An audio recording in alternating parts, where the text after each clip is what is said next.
Episodio 1. El nacimiento de una sombra. El origen del miedo. 4. La historia del chupacabras no comienza en la oscuridad, sino en el miedo. Corre la década de los 90. En el año de 1995, en el municipio de Canóvanas, Puerto Rico, algo empieza a inquietar a los agricultores. Cabras, gallinas, conejos y ovejas aparecen muertas en los corrales. Pero no es la muerte lo que aterroriza, es la forma. Los animales no presentan señales claras de desmembramiento. No hay carne arrancada como en un ataque común de depredador. En cambio, muestran pequeñas perforaciones en el cuello o en el torso. Algunos testigos aseguran que los cuerpos estaban completamente drenados de sangre. Así nace el nombre, chupacabras, la criatura que chupa cabras. Pero el fenómeno no surge de la nada. Los primeros testimonios. Una de las figuras clave en la expansión del mito fue Madeline Tolentino, quien afirmó haber visto a la criatura en agosto de 1995.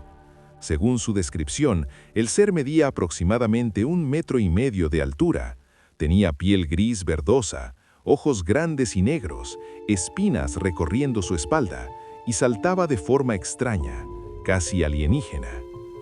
La prensa local convierte el caso en un frenesí mediático. Programas de televisión, noticieros y radio comienzan a repetir la historia. Cada nuevo ataque alimenta la narrativa.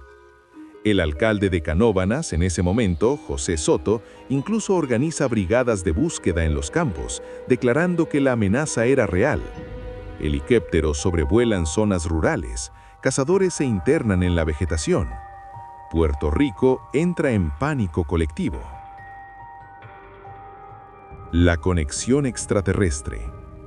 El año anterior, 1994, Puerto Rico ya había vivido una oleada de avistamientos de ovnis, especialmente cerca del Bosque Nacional de El Yunque National Forest.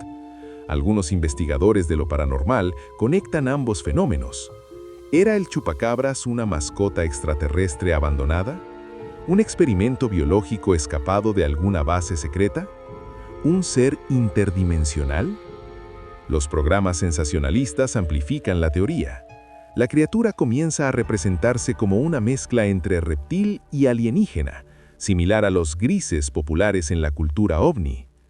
La imaginación colectiva hace el resto. La expansión por América Latina. En cuestión de meses, los reportes cruzan el mar. En 1996 surgen casos en la República Dominicana, luego en México, especialmente en zonas rurales del estado de Nuevo León y posteriormente en Tamaulipas. En México el fenómeno se vuelve masivo. La televisión nacional transmite testimonios de campesinos aterrados. Algunos aseguran que el ser tiene alas, otros dicen que corre como un canguro. Algunos lo describen peludo, otros completamente lampiño. El mito empieza a mutar. En países como Chile, Argentina y Brasil también aparecen reportes aislados durante finales de los 90. El chupacabras ya no pertenece a Puerto Rico, ahora es una leyenda latinoamericana. La influencia del cine. Un dato curioso que muchos investigadores señalan es la coincidencia entre la descripción inicial del chupacabras y una criatura de la película de ciencia ficción Species, estrenada en 1995. La criatura del filme posee espinas dorsales y rasgos similares a los descritos por los primeros testigos. ¿Era una confusión visual inconsciente? ¿Una construcción colectiva alimentada por imágenes recientes en la mente del público? La psicología social ofrece una explicación posible. Cuando una comunidad enfrenta un evento extraño sin explicación clara, tiende a construir narrativas basadas en referencias culturales disponibles. Y en los 90, los extraterrestres estaban de moda. El cambio de forma. A finales de la década de los 90 y principios de los 2000, la descripción del chupacabras cambia radicalmente en los reportes provenientes de Estados Unidos, especialmente en Texas. Ya no es un reptil alienígena con espinas.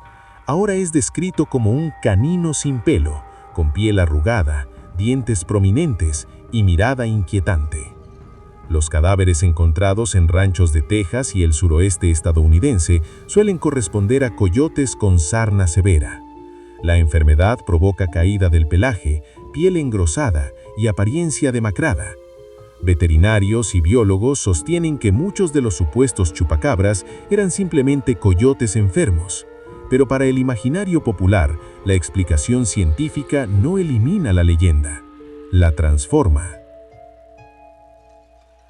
El mito se consolida. Para principios de los 2000, el chupacabras ya es parte del folclore moderno. Aparece en programas como The X-Files, en videojuegos, en cómics y en caricaturas.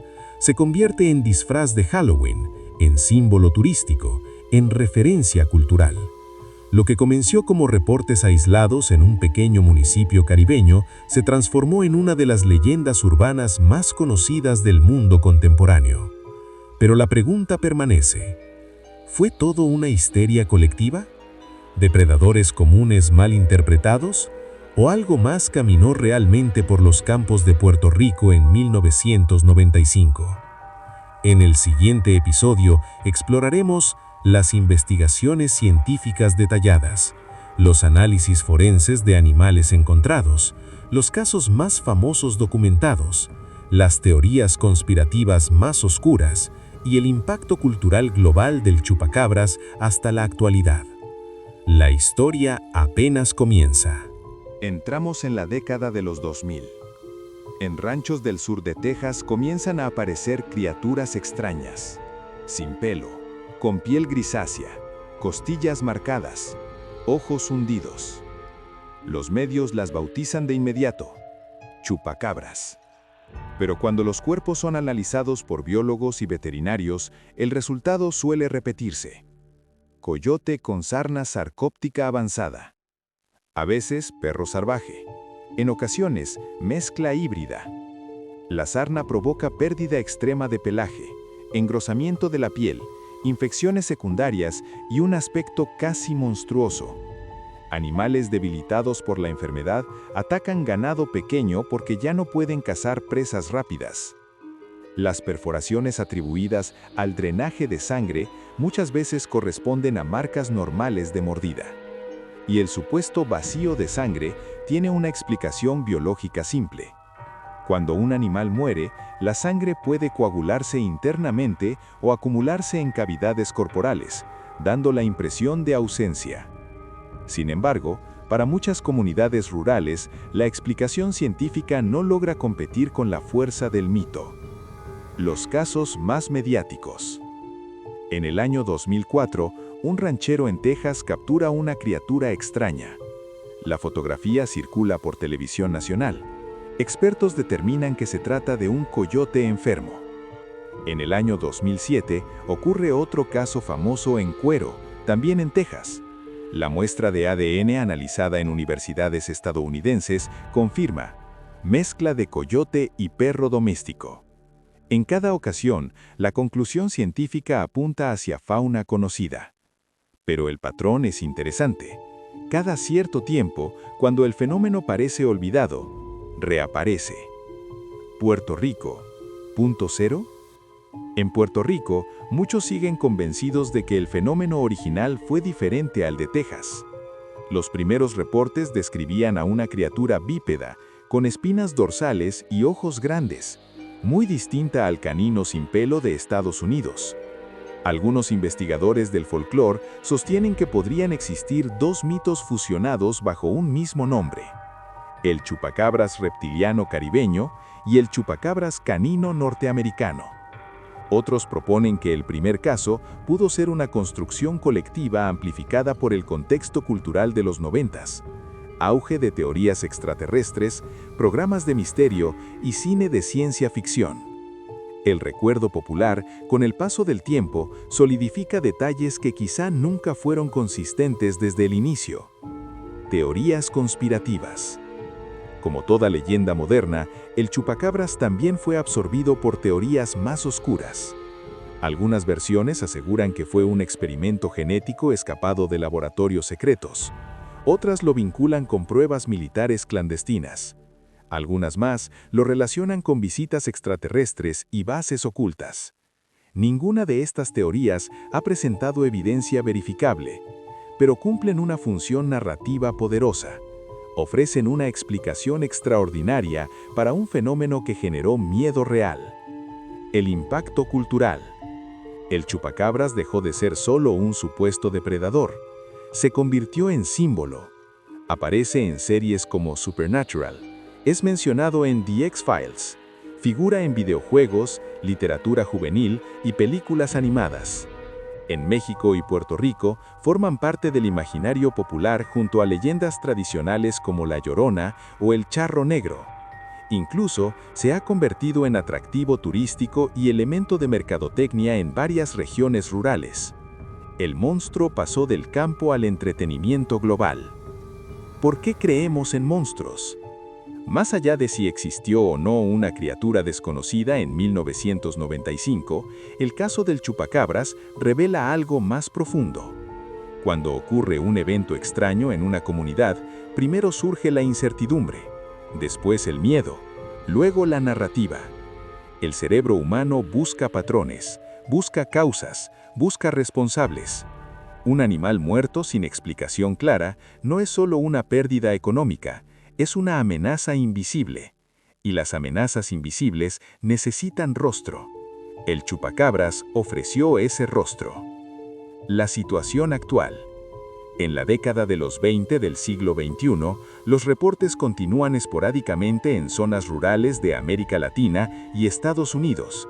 Sin embargo, la mayoría de los casos investigados terminan atribuidos a fauna conocida o enfermedades animales. No existe evidencia científica concluyente de una especie desconocida responsable de los ataques. Pero tampoco existe forma de borrar una leyenda que ya echó raíces. El legado del chupacabras. Lo que comenzó en un pequeño municipio caribeño en 1995 trascendió fronteras, idiomas y generaciones. El chupacabras es considerado uno de los primeros grandes mitos nacidos en plena era mediática moderna. Su expansión coincidió con televisión masiva, radio sensacionalista y los primeros foros de Internet. Fue una leyenda viral antes de que la palabra viral existiera como la conocemos hoy. Y tal vez esa sea la verdadera criatura de esta historia. No un monstruo que chupa sangre, sino una idea que se alimenta del miedo y que nunca termina de morir.